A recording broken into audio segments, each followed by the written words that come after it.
Hello, everyone, and welcome back to another episode of Grizzly True Crime. My name is Gisela Kay. Today, we're going to talk about Elliot Rodger and what he did.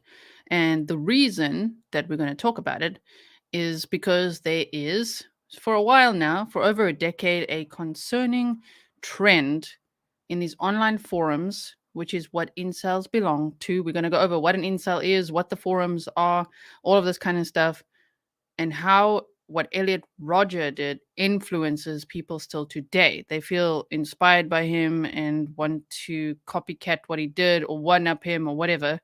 And the reason I'm also talking about it is because there's been a lot of speculation in the Idaho case that Bryan Kohberger could have possibly been an incel. I'm personally not so convinced, but you never know. Maybe it will end up that he really is part of that group or is an incel, right? So there's also speculation that people are saying now, from all the items that they found at Kohberger's house, page 118 of a book was highlighted. Elliot Rodger's manifesto is not a book. It was a document he typed up that he's emailed out to more than 34 people. And so I don't think that's what it is.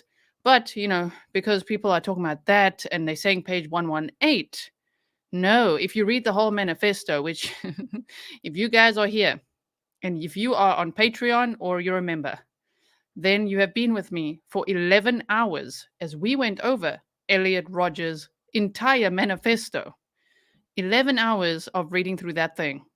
There was a lot of talk of knee socks, helicopter cakes, mansions, and complaining about that. So if you do want to check it out, in the description box, part 1 and 2 is linked for you. It's on the members only playlist and it's on Patreon. Okay.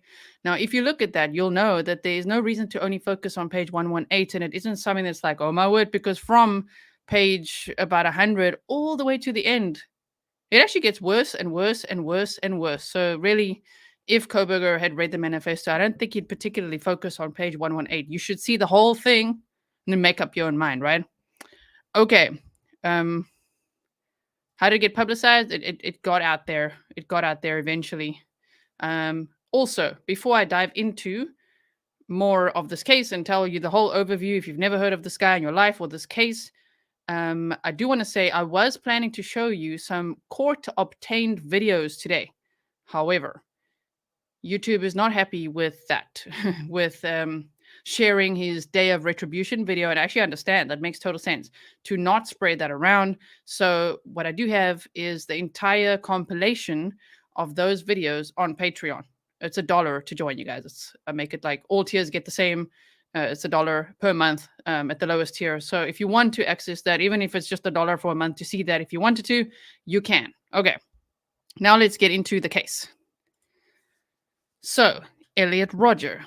On May 23rd, 2014, Elliot Rodger murdered 6 people and injured more than 22 others in Isla Vista, California, in a spree killing before taking his own life. Again, trigger warning. We are going to be talking about a spree killing. We are talking about someone who was a stabber and a shooter. It is content for adults only. Thank you so much. Okay, so he was born in London, in the UK, on July 24th, 1991. He was 22 years old when he took revenge on the world and then ended his own life. His father, Peter Rodger, is a British filmmaker. He was a second unit director on The Hunger Games, and he's also well known for other films and things like that. And his mother, Lee-Chin Rodger, is a Malaysian research assistant for, I think it's the same film company that the dad works for, but I just say for a film company because I'm not too sure. And his biological mom and dad got divorced eventually, which we'll get into now as well. So Elliot had one younger sister. The family immigrated to the USA when Elliot was 5 years old and was raised in Los Angeles, California. So in his manifesto, the whole 141-page thing, he literally starts it from his young years, from that memory of having to move from the UK to the USA. And he documents every year going forward. They were like age 5, age 6, age 7, age 8, everything. We went over all of it. Okay.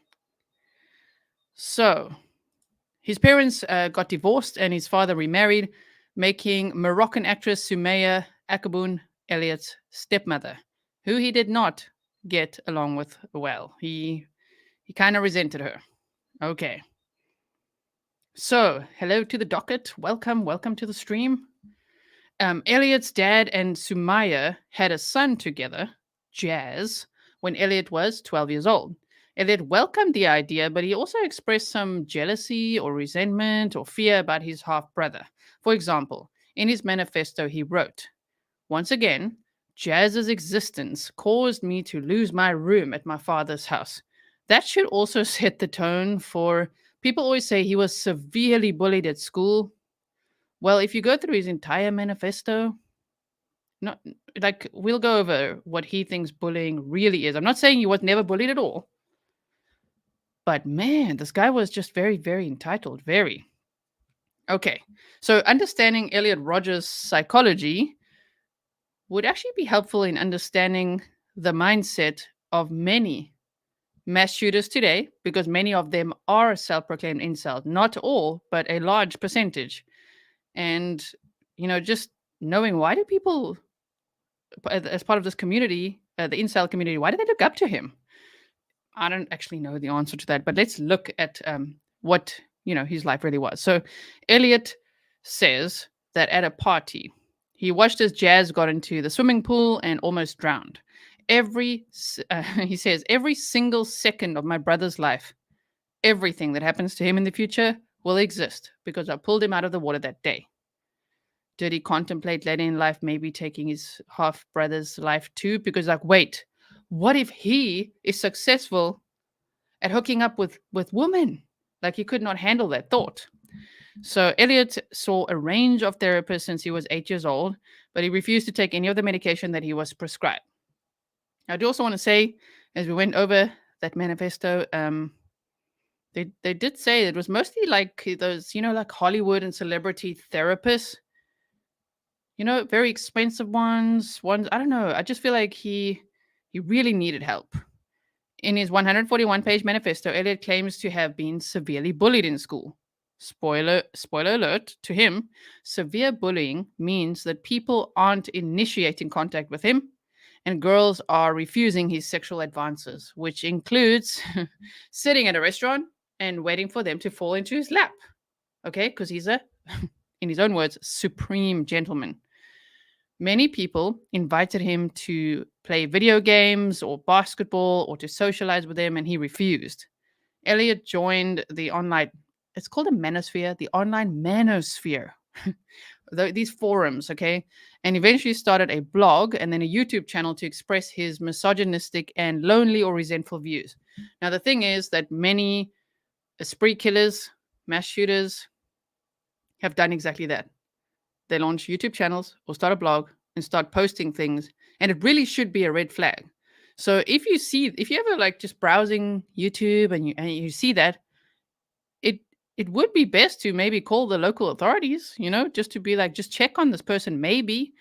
Just because here that's what happened. His parents actually saw one of his videos and they're like, wait a minute, this is concerning. They called the police. The police went to check on him. He played it down. They said, okay, everything's fine. But I mean, he actually did go through with his plan and said if the police had actually searched his house that day, it probably wouldn't have worked out. So on June the 4th, 2011, he moved to Isla Vista to attend the Santa Barbara City College, dropping out in February 2012. Between 2011 and 2012, he started to spite people in action. For example, spraying a couple with orange juice. It was like a water gun type situation. I don't know. He thought that was hilarious. And then attempting to push girls off a ledge at a party. I mean, that was pretty freaking dangerous.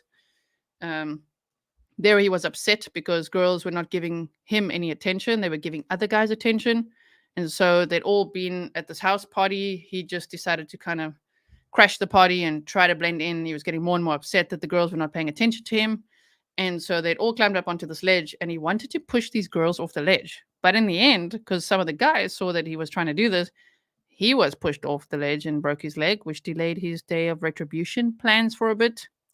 In September of 2012, Elliot used his pocket money to start equipping himself with weapons for his day of retribution. He bought a Glock 34 and two 6-hour P226s from 3 different cities and then started writing his manifesto or autobiography. His YouTube videos started raising concern. As I said earlier, his parents were alerted to some of them and they called the police. Elliot was shocked when police arrived at his house to check on him. The police decided that there was no reason to search his apartment and he did not meet the criteria for an involuntary hold, which would be a mental health type of hold, right? Elliot later wrote in his manifesto that it would have ruined his plans if the cops had searched his residence. He says here, this is a little snippet from his manifesto. All I ever wanted was to love women and in turn to be loved by them back. Their behavior towards me has only earned my hatred, and rightfully so. I am the true victim in all of this. I am the good guy. Humanity struck at me first by condemning me to experience so much suffering. I didn't ask for this. I didn't want this. I didn't start this war. I wasn't the one who struck first, but I will finish it by striking back. I will punish everyone, and it will be beautiful. Finally, at long last, I could show the world my true worth. I mean, wow. Again, I'm speechless again. I was speechless the first time we went over all this, and I'm like, oh my word. Like, the amount of projection is so scary, especially amongst incels. They take their own insecurities and own lack of action and project that out onto people, and they're like, oh, and then they blame them. You didn't respond to me. You didn't, but he didn't really even ask a girl on a date. He was too scared to talk to girls. He didn't ask a girl on a date. He didn't read any books on dating, for example. He didn't buy any girl a gift, a flower, say anything. Like, but yet he blames women for everything. It's quite something, huh? Okay, so carrying on. Sorry if I'm missing all your comments here. Yes, Madeline says Elliot wasn't bad looking, but mentally he was very ill. Yes.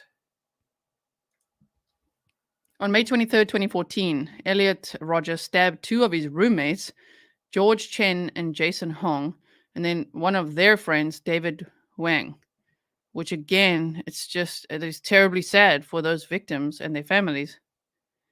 But what was he doing? Because he was so angry with women, but in the end, of everyone that he killed, it was mostly men. It's a bit odd what he did here. He then went for coffee. Yes, he did that and then went for coffee. And he uploaded his Elliot Rodger's Retribution video to YouTube at 9:17 p.m.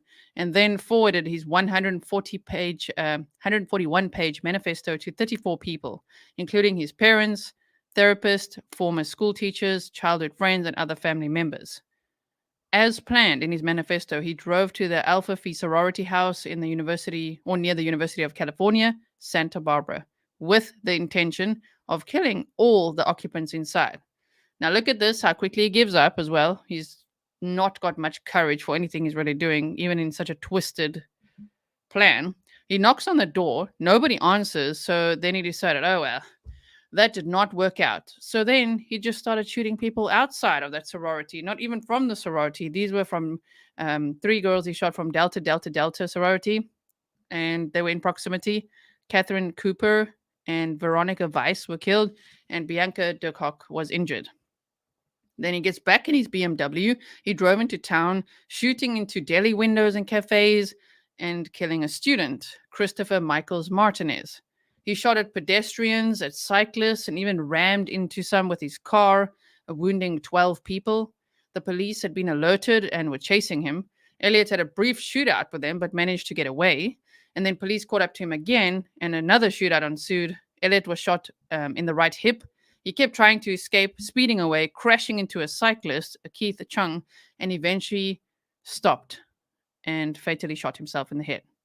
Now, the thing is, at the time, because he'd crashed into the cyclist and the cyclist was in such proximity to the car, the police actually arrested that poor cyclist who was a victim of Elliot's, thinking that it was like a duo of shooters. But they were like, oh, my bad. You're actually a victim of this guy? My word, sorry. So that must have really sucked for Keith. Very traumatic day in Isla Vista, California. So I've just got little examples here of the types of things that he would write in his diary. 8/2/2012, I turned 21 over a week ago. This is a very dismal and ominous period of my life. I'm getting older and older, and time's running short. I'm a 21-year-old virgin. I've never experienced the pleasures of having sex with a girl. The wealth I will attain in the future is my only way of making up for that. I'm determined to acquire my wealth very soon. I deserve it more than anyone else. The only way of gaining this wealth right now is through winning the Mega Millions lottery. It is my destiny. I'm so certain of it. Remember, this guy he came from a very wealthy family. He was super privileged. He went to all these red carpet events, to literally the Star Wars premieres, some of his favorite movies because of his parents being in the film industry. Yeah, he grew up in mansions and went to private schools and things like that. And yet he's so certain that it's his destiny to acquire wealth by winning the lottery.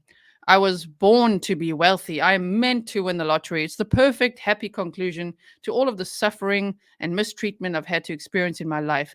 I believe I will win. Once the jackpot rises above 100 million, I will buy a ticket, and that ticket will be the winning ticket. I trust that the universe will align itself to my firm belief. I am powerful.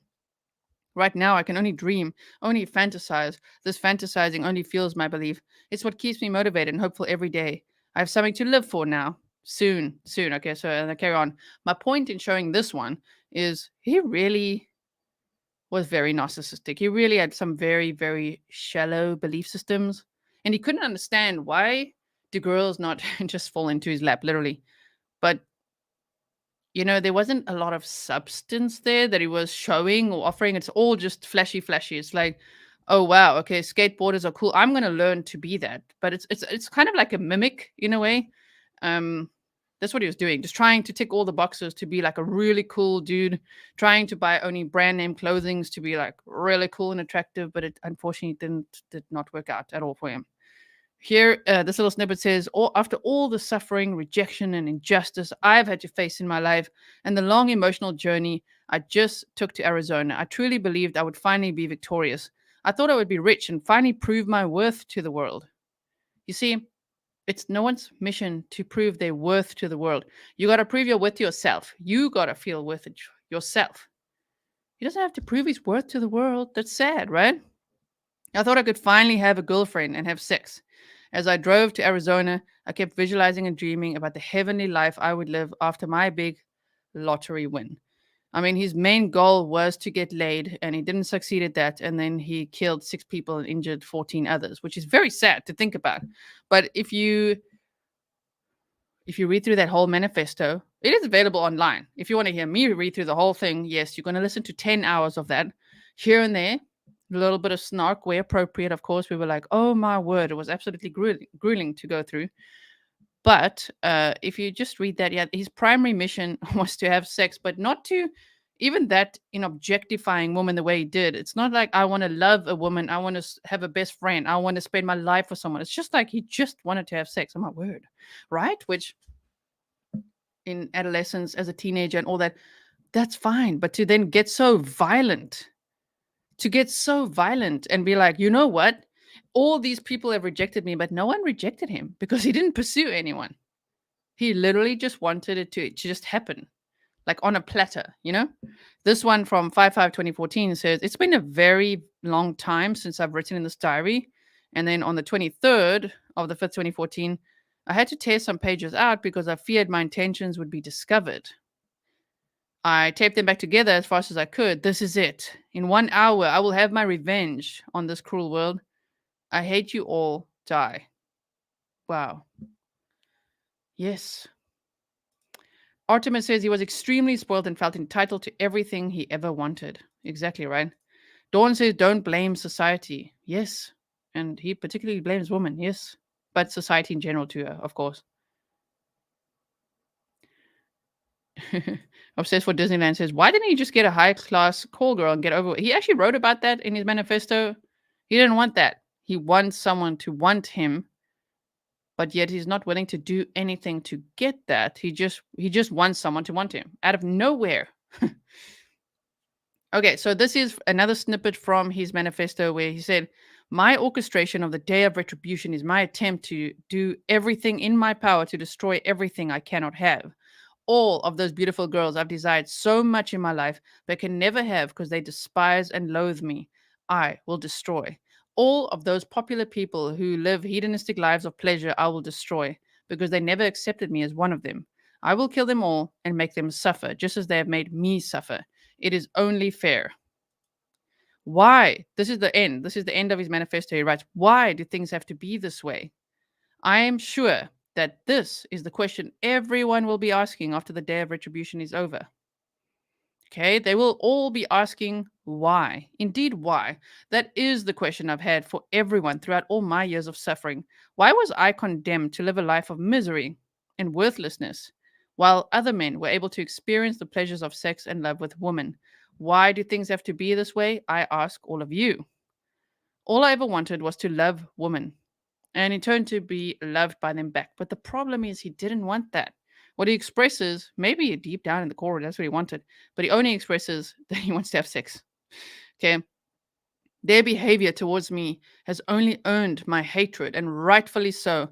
I'm the true victim in all of this. I'm the good guy. Humanity struck at me first by condemning me to experience so much suffering. I didn't ask for this. I didn't want this. I didn't start this war. I wasn't the one who struck first, but I will finish it by striking back. I will punish everyone, and it will be beautiful. Finally, at long last, I could show the world my true worth. Which, again, I read it again, but it's still sad. I feel like he went through quite a bit of neglect as a child, and that it was possibly, I'm not trying to blame the parents, but there was definitely some neglect there, and just like throwing money at the problem, you know what I mean? I mean, his psychology, he needed so much help. He needed a lot of help. And at the end of the day, this is sometimes people who make episodes on Elliot Rodger will say, Elliot Rodger, the making of monsters, because unfortunately, as I say, there's a lot of people in the world that resonate with his story, and then they also get angry when they watch his videos, when they read his manifesto and all this kind of stuff, and they're like, oh, okay, and then they do similar things.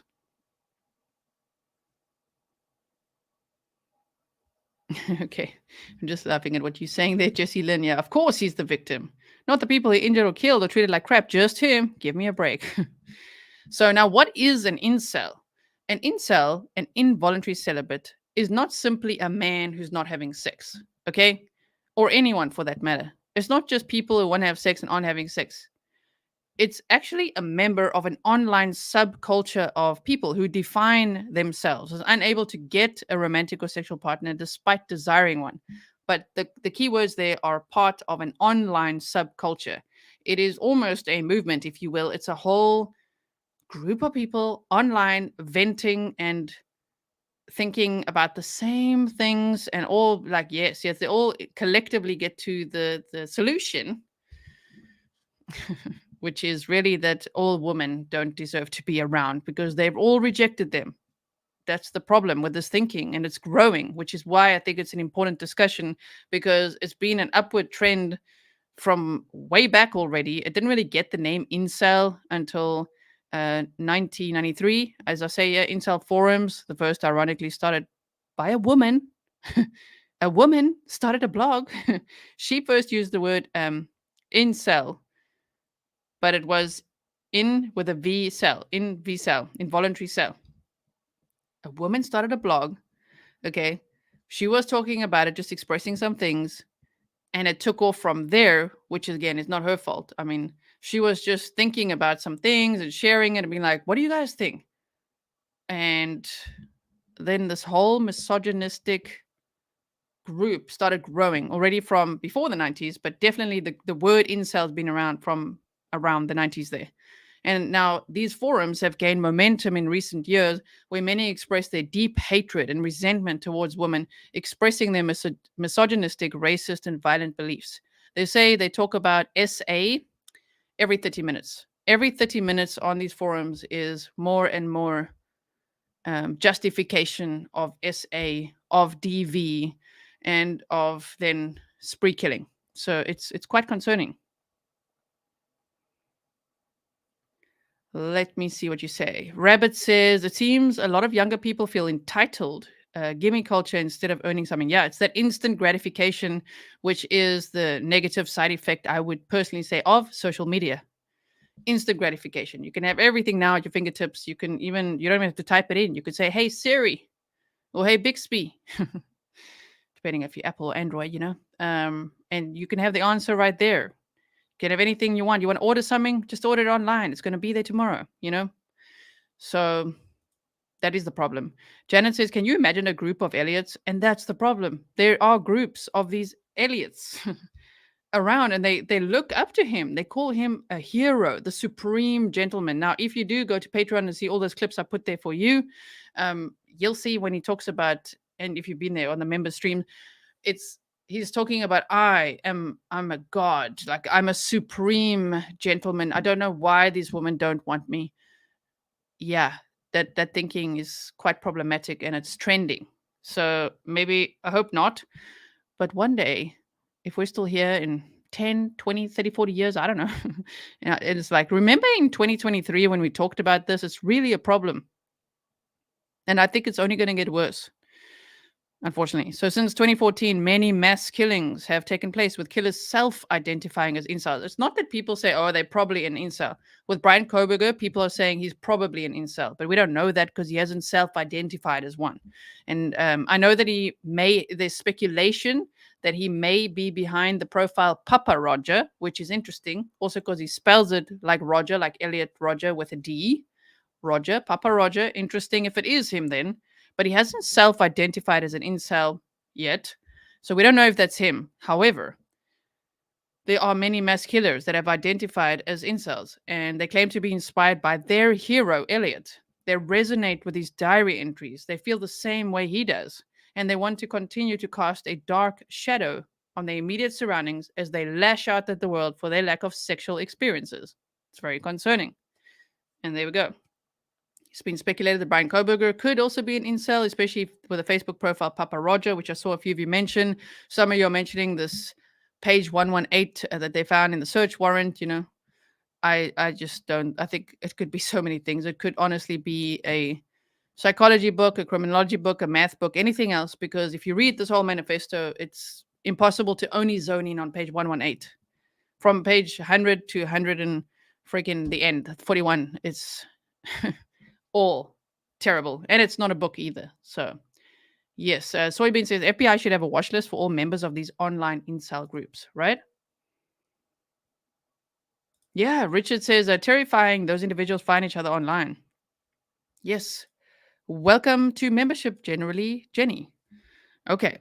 So, basically, this group's mentality is that women are the source of all of their problems, and their expressions and intentions have become increasingly more violent since 2010. So, yeah, keep an eye on that. Let's see what I've got here. Examples of deadly attacks by self-proclaimed incel who say they are proud of what Elliot Rodger did.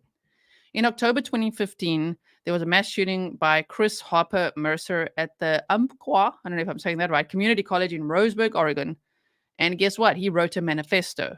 He was inspired by Elliot Rodger's manifesto, and he wrote a manifesto. In 2018, there was a ramming attack in Toronto by 28-year-old Alex Manassian, who said, I feel like I accomplished my mission. 10 people were killed and 16 were critically injured. I felt very angry because I considered myself a supreme gentleman, Manassian told Thomas. I was angry that they would give their love and attention to obnoxious brutes. He also wrote a manifesto. That language is directly from the same as Elliot Rodger's manifesto. Supreme gentlemen, women giving their love and attention to obnoxious brutes. Okay. 2020, there was a machete attack in Canada by a minor who's not named because he's a minor who was part of incel groups online. 2 women were murdered and 1 was injured. In 2020, there was a mall shooting in Glendale, Arizona. The killer, Armando Hernandez, live streamed his attack and told prosecutors that he proudly identified as an incel. And in 2021, there was a mass shooting in Plymouth, England by a 22-year-old called Jake Davison, who posted videos online to rant about his lack of romantic or sexual success before killing 2 women. So you can see the trend, and these are just some examples. There's so many more. I just picked a few there. There are so many examples that it's actually really scary. Okay, so let me quickly show you this. Here is what one of the survivors said. Like how he smiled. 6 people killed, 13 injured during that shooting in Santa Barbara, and Bianca DeCoke among them. She told me she hasn't read the killer's chilling manifesto or watched any of those videos. She doesn't want to give him any attention. Instead, she's speaking out, she says, to honor those who did not live to tell. I see his face, he smiles at me, and just starts shooting. He smiled at you and he starts shooting. Mm-hmm. Like a smirky, grimacy smile, but it was a smile. He was just, he wanted to do this. He looked happy about it. Okay, so I'm just going to pause that there for a second. Sima says, a person may be shy or may not want to have relations. Being tagged as incel creates extra non-existing psychological problem. I agree, and that is also why I'm not showing those videos today. You know why? I realized that Twitch and YouTube have not only banned those Elliot Rodger videos for good reason, because it inspires so many, but I've also seen that Twitch has banned the words incel, simp, and even virgin, and they say it goes in the category of hate speech, because people bully others if they think, that they may be shy or, introverted or not, I don't know, not a jock type or whatever, that then they're just like, oh, what an incel. So it's become a word that gets thrown around like an insult, but it's not supposed to be that. It's not like a slang word. It's literally an online subculture. And people who proudly identify as part of this group, and there's a concerning trend in there, right? But yeah, to throw around words and call people incels isn't great. That would just contribute to the problem. So yes, Sima, I agree with you. As Bianca DeCoke and her 2 Tri-Delta sisters walked to their sorority house last Friday night, they didn't have a second to react. The black BMW coming out of nowhere. Elliot Rodger carrying out his plot of revenge, vowing to kill women who he says rejected him. The car window down, he opened fire, not saying one word. What's going through your mind? Honestly, first of all, it didn't seem real. I thought, is this rubber bullets? And then I realized I'm bleeding. I'm in pain. Bianca was hit 5 times, bullets piercing and grazing her body. Of the 3 sorority sisters, Bianca is the only one who survived. They were both 2 very incredible, beautiful people, and that's how I want them remembered. 19-year-old Veronica Weiss, a freshman, sports buff, and math. I'm just going to pause there for a second. Sylvia says, after the pandemic, society is not at its best now. I agree. And this is why anytime this incel topic is brought up, right, there's a lot of people defending themselves, like, wait. And like, I'm not an incel. What is an incel? What do you mean by incel? I've just seen a lot of heated emotions going around because, as I say, an incel doesn't just mean, because I think a lot of people in the world are pretty isolated today. I feel like with the social media, it's kind of ruined normal human interaction in a way. And so there's a lot of people suffering today, but incels are part of that subculture, the online subculture that then go and rant on and blame women for all of their problems. Math whiz. She was just a very passionate, loving individual. 22-year-old Katie Cooper, about to graduate with a degree in art history. I never met anyone who was more willing to lend a helping hand. As Bianca lay on the grass bleeding, she managed to make a call on her cell phone. I had to call my mom. What did you tell her? I just told her I've been shot. I don't know what happened. It's crazy, but I love you. I'm afraid I'm going to die. I love you so much. I love you so much. I love you so much. This morning, Bianca is out of the hospital, surrounded by family and the person who she says saved her life. Kyle Sullivan was walking home.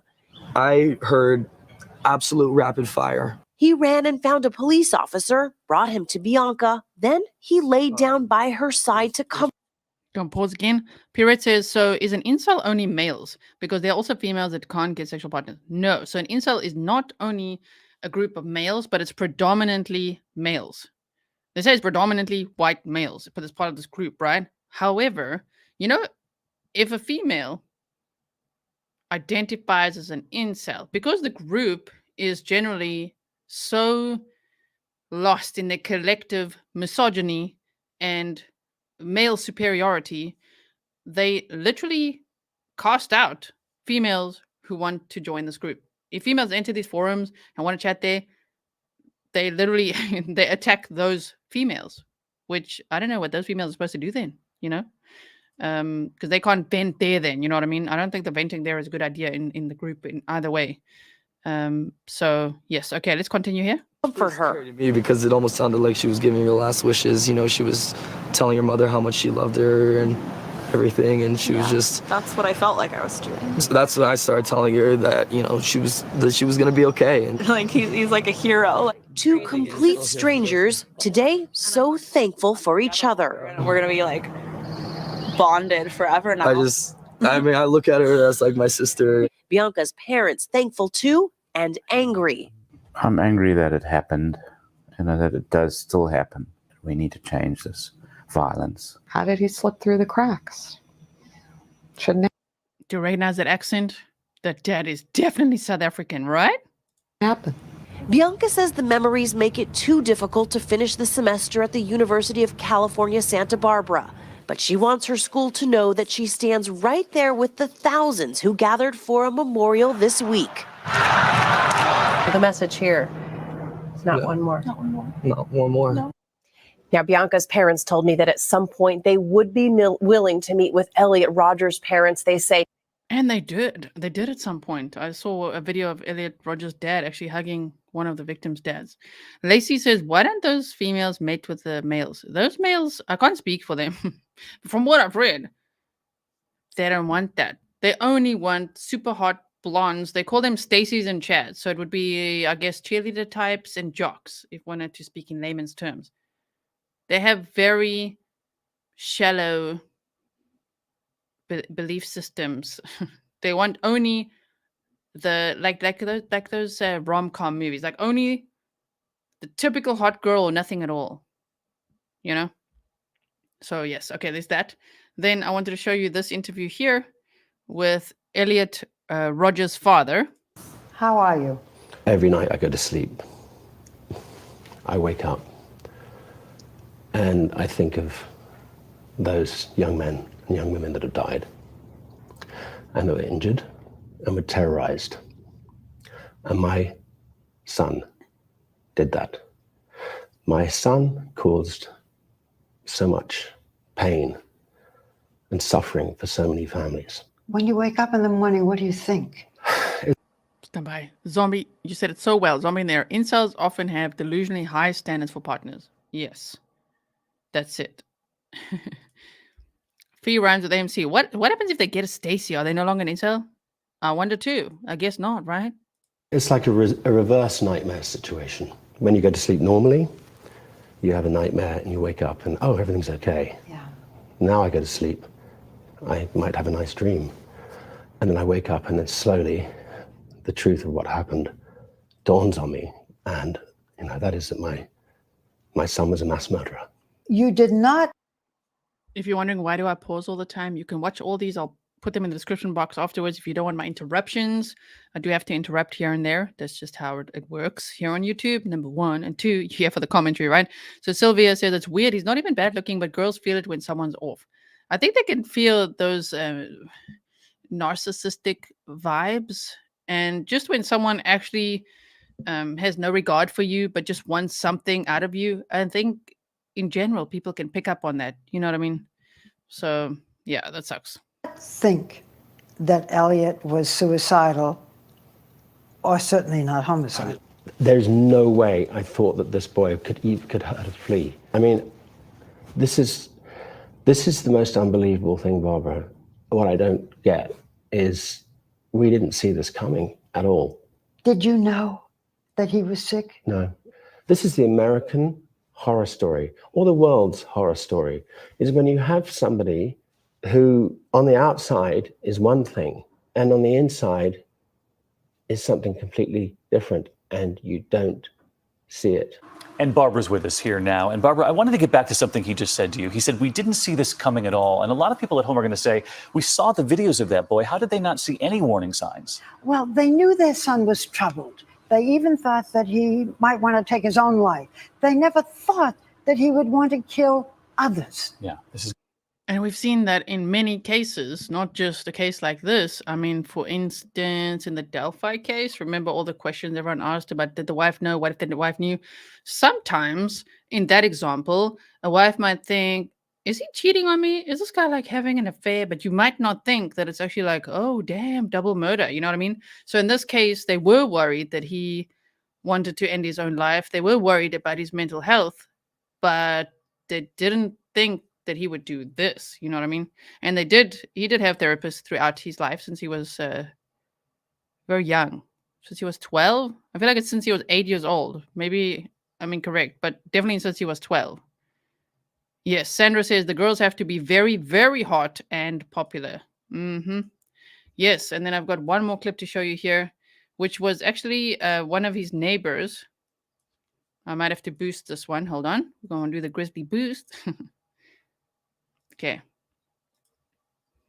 Because it's important to hear this because, you know, he claims that no one wanted to socialize with him. Girls didn't want him, but he, you know, people asked, don't you want to play basketball? Don't you want to go to a movie? Do you want to do something? And he just was like, no. I mean, it just feels like in studying this guy for hours and hours, right? It feels like everybody's just beneath him, you know? Nobody's worthy of him, basically. But then it's so weird how he like projects that out, saying that he feels worthless and that he feels like he's not worthy to all those girls that he wants. But yet that's what he's putting on everyone else. You know what I mean? Okay. Describe kind of what it is he said to you the times that you did talk to him, the half a dozen or so times you did talk to him. He didn't talk. He didn't talk. I mean, when I talked with him for like the 3 hours, I would have to say, like, I would talk for 5 minutes to try to like get some sort of reaction, and then he would say, I don't know, one sentence, and then I'd have to talk to him for another 5 minutes, and then one sentence would come out. And like, I mean, I had absolutely no idea. I didn't even know what college he went to. I mean, people try to make conversation with him. As you can hear, it's one of the neighbors. And it was like, I don't know, is this a normal expression? When I say normal, I mean universal. I don't know. In South Africa, it says like pulling teeth. You know, when you're trying so hard to get someone to just even do the small talk, to talk a little bit, and he didn't seem to want to talk. Nikita says, incels are not seeking love, they are seeking possessions. Yes, that's the thing. They say love, but it's really an extension of their own ego. It's really narcissism. Just to want like a really hot girl basically on by their side and all over them. They don't have to do a thing, you know what I mean? They just want that so that they can feel better about themselves and show that off to the rest of the world. Like, I talked to him for that long, and I was like, what do you want to do? Like what's your major? Like, where do you want to go? Like, what do you want to do with your life? Never came out. He didn't say a single thing. It was like he seriously did not want friends. Like, he's saying he wants friends, he wants like to hang out with people, or like he wants girls, and like every single time we invited him outside, there were plenty of girls, and just didn't even make an effort, didn't talk to anybody. I mean, he was so closed off, and it was like when he's sitting there, you could just tell he's just thinking these thoughts in his head the entire time. He's just talking to himself in his head the entire time. It's like, why don't you talk to people here? I mean, it just... Would you describe him as one of the most strange or odd people you've ever met? Have you ever met anyone like him? I met a lot stranger people. This is IV. I mean, come on, just walk down to that park and you'll see some crazy people. Right? Julie Robb says this was the fallout from feeling neglect and ignored. A lesson. Exactly. I agree. I mean, from feeling neglected and ignored, not heard, not loved, and then, wow, when he hit puberty, that just got worse and worse and worse. Wow. But The time that you did talk to him, or he talked to you a little bit more, was the only time he seemed aggressive, the time when he came and his face was all bruised and beaten. Yeah. I mean, I wouldn't say aggressive, though. He was so emotional. Like, I can't describe how emotional he was. Was he shaking and crying? Shaking, adrenaline rush. It was like water faucets just coming out, like just constantly down his cheeks for a solid half hour.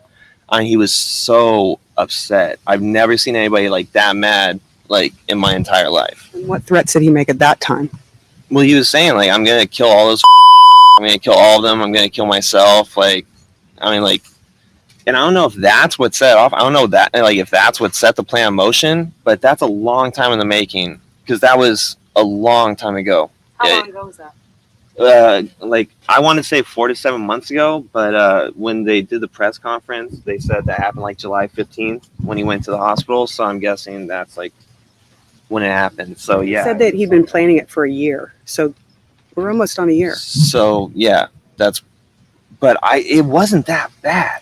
I mean, yeah, he got the crap kicked out of him, but I can't imagine that's the one event that set him off.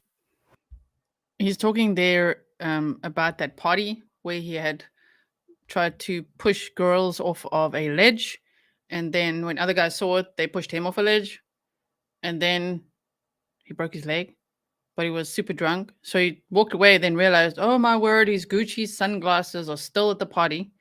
So he went back to the party, but forgot which house it was at, and actually went to the wrong house and was demanding his sunglasses back. And because of his attitude there and how drunk and angry it sounded like he was, they beat him up there. So bullying is not okay either. But damn, he tried to push girls off a ledge. You know what I mean? That it's a whole thing. So I'll show you quickly. Hold on one second. Just want to see this one. Okay. Let me show you what we've endured already on Patreon and with all the members. So if you are interested, yeah, it took about almost 11 hours to read through all of this. And we actually just skipped a few pages that were getting just way repetitive about birthday cakes and mansions and all of that at some point. But there's almost 11 hours worth of me reading this to you. So My Twisted World, the story of Elliot Rodger, okay, by Elliot Rodger, introduction, right? So we're not going to read it all now. I'm going to quickly show you the introduction. It says, humanity. Okay, all of my suffering on this world has been at the hands of humanity, particularly women. It has made me realize just how brutal and twisted humanity is as a species. All I ever wanted was to fit in and live a happy life amongst humanity, but I was cast out and rejected, forced to endure an existence of loneliness and insignificance because the females of the human species were incapable of seeing the value in me. I wonder if he thinks the females of any other species, of the alien species, would have seen the value in him. It's a weird way to word that, right? This is the story of how I, Elliot Rodger, came to be. This is the story of my entire life. It's a dark story of sadness, anger, and hatred. It's a story of war against cruel injustice. In this magnificent story, I will disclose every single detail about my life, every single significant experience that I have pulled from my superior memory, as well as how those experiences have shaped my views of the world. This tragedy did not have to happen. I didn't want things to turn out this way, but humanity forced my hand, and this story will explain why. My life didn't start out dark and twisted. I started out as a happy and blissful child, living my life to the fullest in a world I thought was good and pure. But then at the end, he thought the world was good and pure, but like, damn, he's the villain in the story, bro. He's projecting so hard. So look at part 1, a blissful beginning, age 0 to 5. Okay, I'm just going to go like this. And he goes through every single age, every single birthday. Part 2, growing up in America, age 5 to 9. We went over all of this. Okay, so what I'm going to do now is skip to the epilogue, which is coming up. Epilogue. We're almost there. Look at page 133. Wait for it. There, epilogue. So let's just look at that. He said, oh, wait. There we go. That's good, right? A little bit more. Okay. He said in his epilogue, and that is how my tragic life ends. Who would have thought my life would turn out this way? I didn't. There was a time when I thought this world was a good and happy place. As a child, my whole world was innocent. It wasn't until I went through puberty and started desiring girls that my whole life turned into a living hell. I desired girls, but girls never desired me back. There's something very wrong with that. There's something very wrong with that, okay? It's an injustice that that cannot go unpunished. There's no way I could live a happy life with such a scenario. Not only did I have to waste my entire youth suffering in loneliness and unfulfilled desire, but I had to live with the knowledge that other boys my age were able to have all of the experiences I craved for. It's absolutely unfair and unjust. In addition, I had to suffer the shame of other boys respecting me less because I didn't get any girls. Everyone knew I was a virgin. Everyone knew how undesirable I was to girls, and I hated everyone just for knowing it. But that's all him. He's feeling all that insecurity. He's literally projecting what he thinks people are feeling onto others. I wish you could just like look in the mirror, but then not be like, I am a supreme gentleman, I'm amazing, but like actually deal with that, the feeling that he has, the insecurity, right? Everybody has insecurities. We all got to work on them ourselves. You know what I mean? You got to project your insecurities out on others. Okay, so even though so many people do it. So I am not meant to live such a pathetic, miserable life. That is not my place in this world. I will not bow down and accept such a horrific fate. If humanity will not give me a worthy place among them, then I will destroy them all. I am better than all of them. You see? You see what I'm saying? I am a god. Exacting my retribution is my way of proving my true worth to the world. Okay. So, in the midst of my suffering, I've been able to see the world much clearer than others. I have vision that other people lack. Through my suffering, I've been able to see just how twisted and wrong this world really is. The current state of humanity is what makes it wrong. I look at the human race and I see only vileness and depravity, all because of an act known as sexuality. I think the act is known as sex, but okay. Sex is by far the most evil concept in existence. The fact that life itself exists through sex just proves that life is flawed. The act of sex gives human beings a tremendous amount of pleasure, but he doesn't know because he's never had it. You know what I mean? It's based on what he's seeing on movies and seeing couples kissing and all that kind of stuff. He's like, oh my word, all these humans having so much pleasure. How dare they? Pleasure that they don't deserve. No one deserves to experience so much pleasure, especially since some humans get to experience it while some are denied it. Okay, when a man has sex with a beautiful woman, he probably feels like he's in heaven. But the world is not supposed to be heaven. For some humans to actually be able to feel such heights of heavenly pleasure is selfish and hedonistic. Wow. Okay, Fee and Me says, my guess is that like any damaged person, he brought his own personality to the problem. Most survivors do not turn to harming others, but those who do have personality defects, right?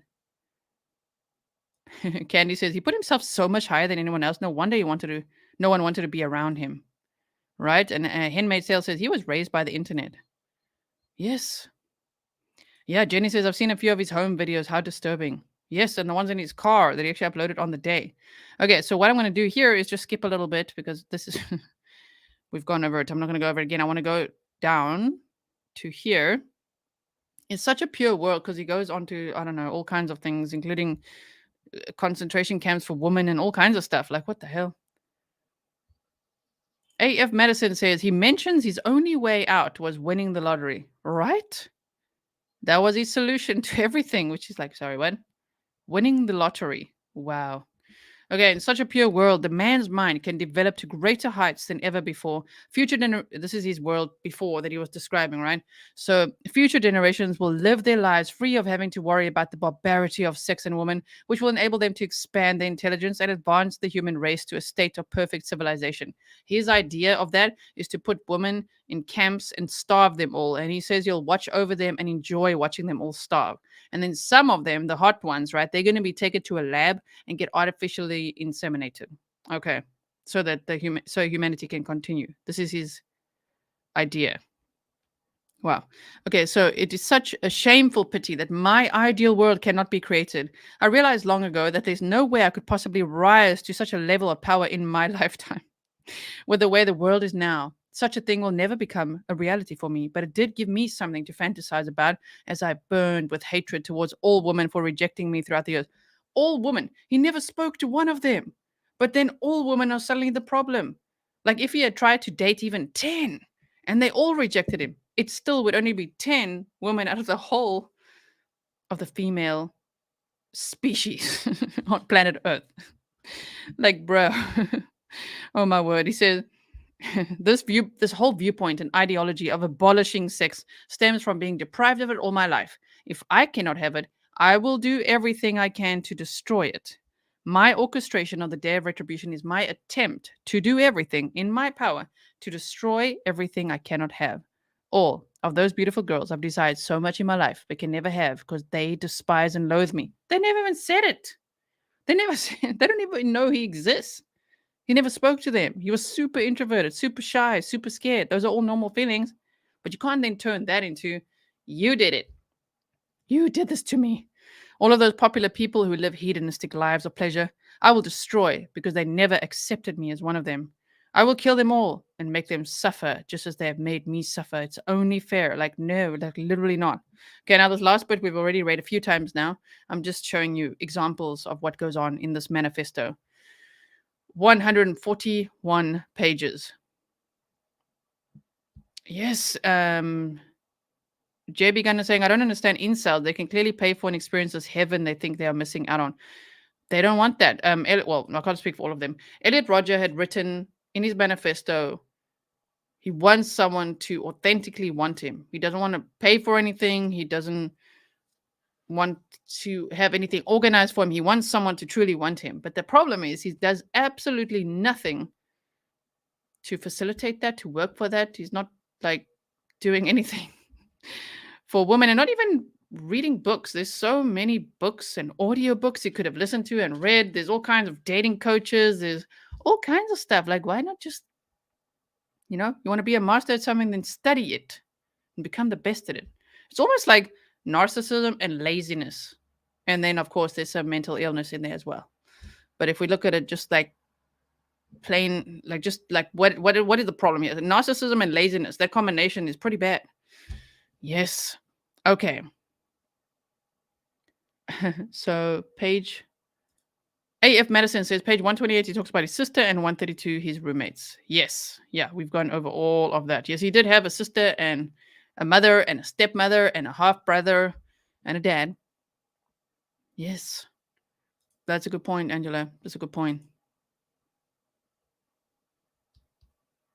Interesting. Richard says, what kind of man is sending pics of his private part to random woman? What does such a man think? I don't know, but it's just gross. And I'm sure it happens to a lot of people, right? Well, that is what I could show you today. I hope that you enjoy the presentation, the conversation, that if you didn't know what an incel is, now you do.